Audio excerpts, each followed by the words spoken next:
Before you start, you're going to want to gather all your materials. You're going to need your pattern, some fabric, an embroidery hoop, an erasable pen, some embroidery thread and a needle, and a pair of scissors. The first step is transferring your pattern onto your fabric. To do this, we're going to use an erasable pen. So this pen, the ink in the pen disappears when it's put under friction. So when you use the eraser or when you put it on under the iron or the hairdryer. So place your pattern underneath your fabric, sort of centre it, doesn't need to be perfect, and then simply use your pen to draw over the pattern.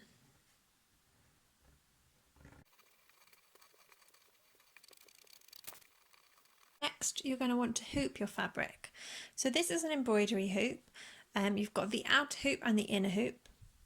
To pull the inner hoop out, it's a bit of a tongue twister, you're going to loosen the toggle on top until it slips out. Place the inner hoop underneath your fabric. This is a bit tricky and might take a bit of getting used to, so don't worry if you need to do it a few times. You might need to tighten the toggle a little because you want it to be a really snug. That's a little bit too tight. Try again. You want it to be a really nice snug fit. There we go. So it should make a drum noise when you flick it, nice and taut. And then if you can, just tighten the toggle a little bit. We're going to start with the green of the cactus. So take your green thread and then cut about an arm's worth. So put it along your arm and then cut. Save the rest of the thread for later. If you look closely, you'll see that the thread is made up of 6 strands of thread. For this part, we're going to use 2 strands, so we need to separate them out. We're going to do this individually, so take one strand and pull it gently, holding the rest gently between your thumb and your finger. Keep pulling on that one strand until it pops out. And then do the same thing, so you've got your second strand.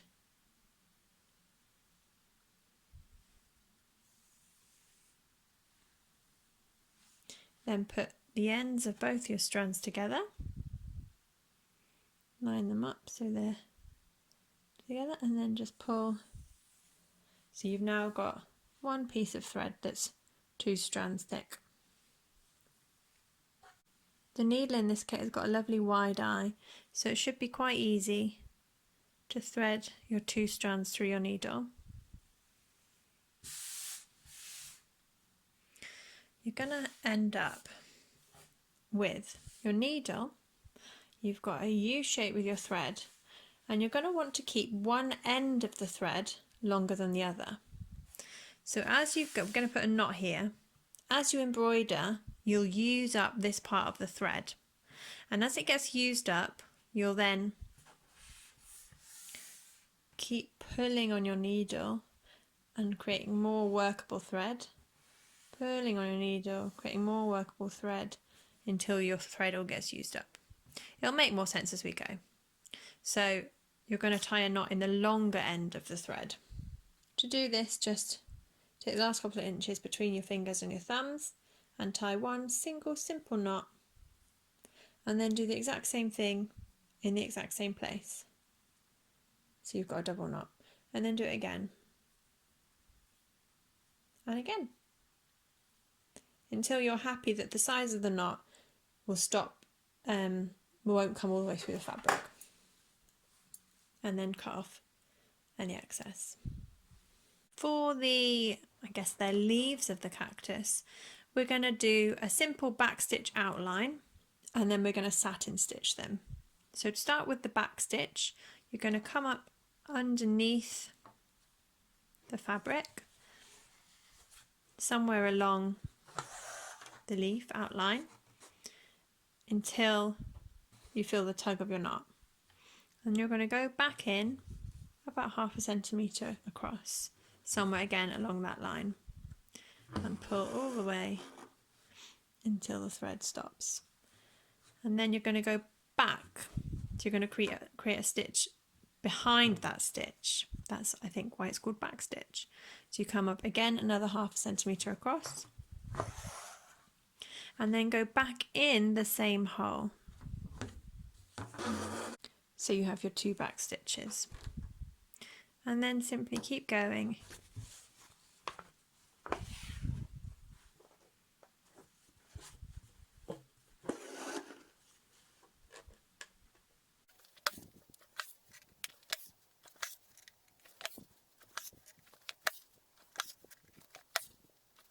And once you've done the outline of your first leaf, just going to move on to the next one. Doesn't matter which order you do it in, but best to sort of do the one next to the one that you've just done and then keep going. 2 things to point out. The first one, you might notice that my fabric is getting a bit baggy. Be careful if your fabric starts to get like this to pull it taut before you continue embroidering, because if you embroider on fabric that's all baggy, when you finally come to frame it and you pull it taut, the embroidery will be distorted slightly. So to pull it taut, just pull the fabric around the edge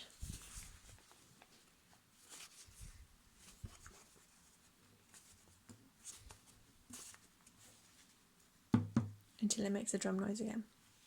The second point is that I'm just running out of green thread. So when you've got, what, about 5 inches left of thread left, you're going to need to tie a knot to start a new piece of thread. To do this, you're going to turn your embroidery over, so you're on your back, on the back of the hoop, and you're going to slip your needle underneath a nearby stitch. So I'm going to use this one here. I'm going to slip my needle underneath there, and then the thread, I'm just going to unwind this so it's a bit clearer for you. The thread that's coming out of the fabric, you're going to wrap that around your needle once, twice. Put your thumb over the needle and pull it taut till you've got a little knot. And then you're going to do exactly the same thing in exactly the same place. So put your needle under the same place, wrap your thread around it once, twice, and then pull all the way through. So you've got a double knot there now. And then simply cut off the excess. And we're going to continue in the same way again with another piece of thread that's 2 strands thick and knotted on the longer end. So simply come up where you're going to make your new stitch and start again.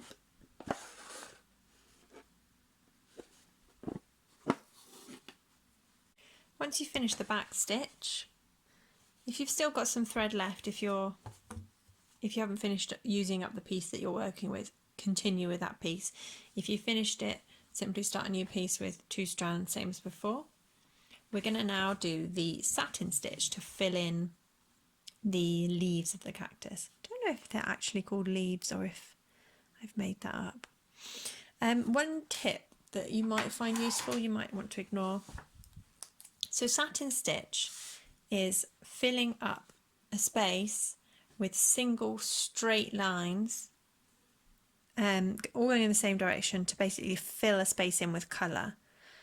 And to make it look really neat, you're going to want to make sure all the lines are going in the same direction. So to help with this, I'm going to start with this one because this is quite a nice, easy shape.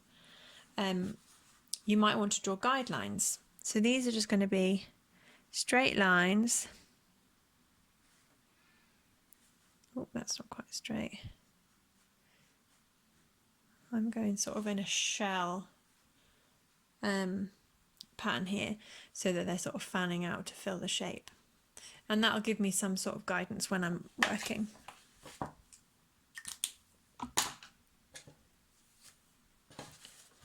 So we're going to come up on the outside of the back stitch.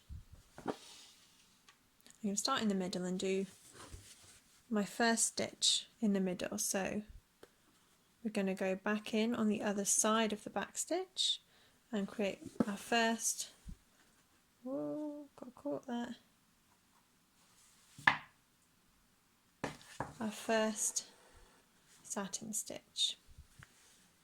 And then I'm going to use the guidelines to create actual stitches as guides. So again, coming up outside the back stitch, going back in just the other side, and put one more over here.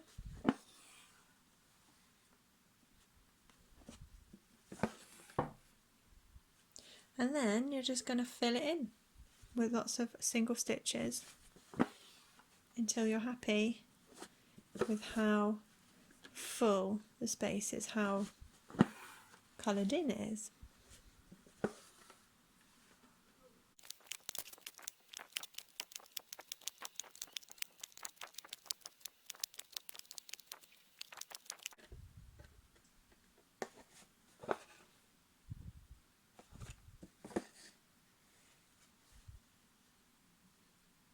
And when you're happy, simply move on to the next one. So I'm going to go for this one down here. So come up on the other side of the back stitch and just go in the same holes that you were using for the other. And do my guidelines first. You can see that I've followed a sort of general direction on all of them.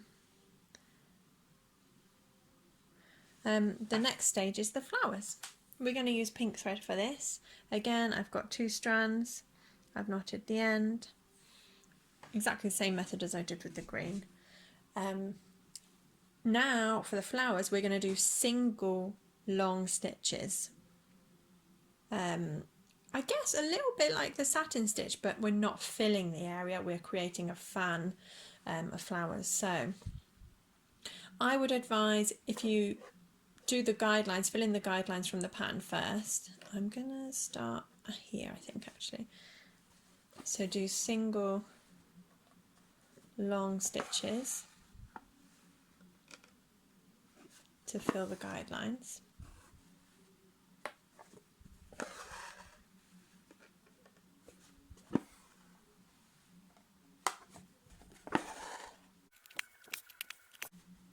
And then use your own tastes to how much you want to fill it in. I would advise doing lots and lots of different stitches of different lengths, fan it all the way around. But just go until you're happy with how it looks and then move on to the next.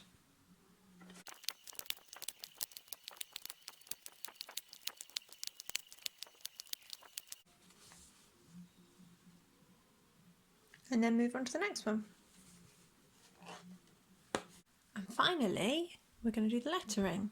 I'm going to use just 1 strand of black thread.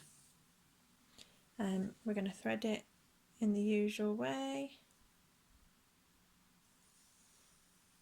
but just when you do the knot, you might need to do a couple more than you would if you were using 2 strands, just because this is a thinner length of thread.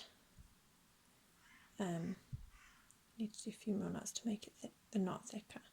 That should be okay.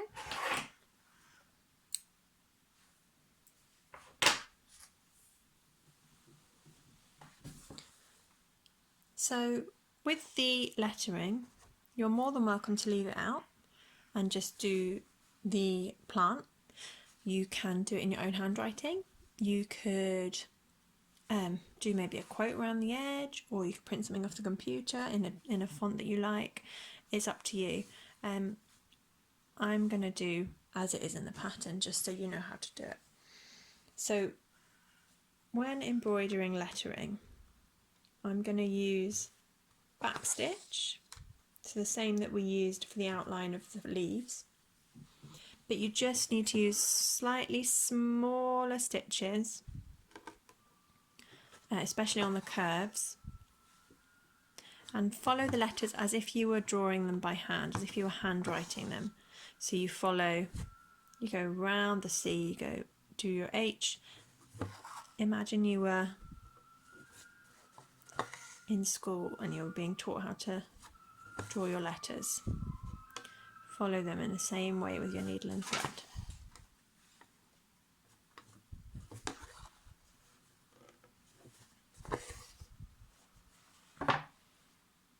If you get a knot like this, can you see? It's like it's looped, the thread is looped. Just pop your needle through the loop and pull very gently, and it should just pop out.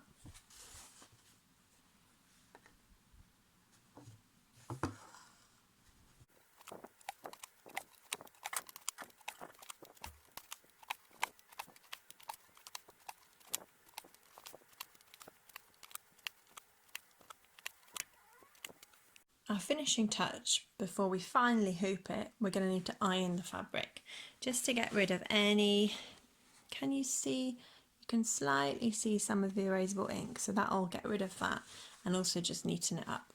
So to remove the hoop, you're just going to loosen the toggle slightly and then slip it out.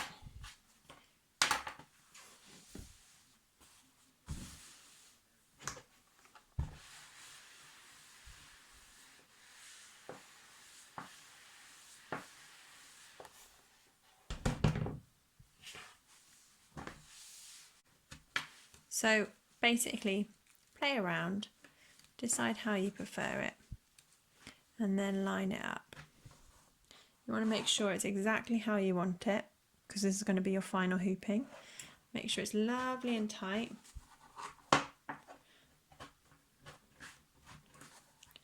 Make sure there are no wrinkles in the fabric and it's nice and taut. If you can, tighten your toggle. There are lots of ways to finish the back of a hoop. If you look on YouTube and Google backing or embroidery hoop, there'll be loads of different methods. You can use a glue gun to fold your fabric in and stick it to the hoop. You can use felt, stick that on the back, stitch it on the back. You can use the drawstring method. I'm going to do a really simple cutaway of the excess fabric. Personally, I like it if you can still see the back of the embroidery hoop, because that way you can see all the work that went into it, especially if you're giving it as a gift. So all I'm doing is cutting as close as I can to the hoop.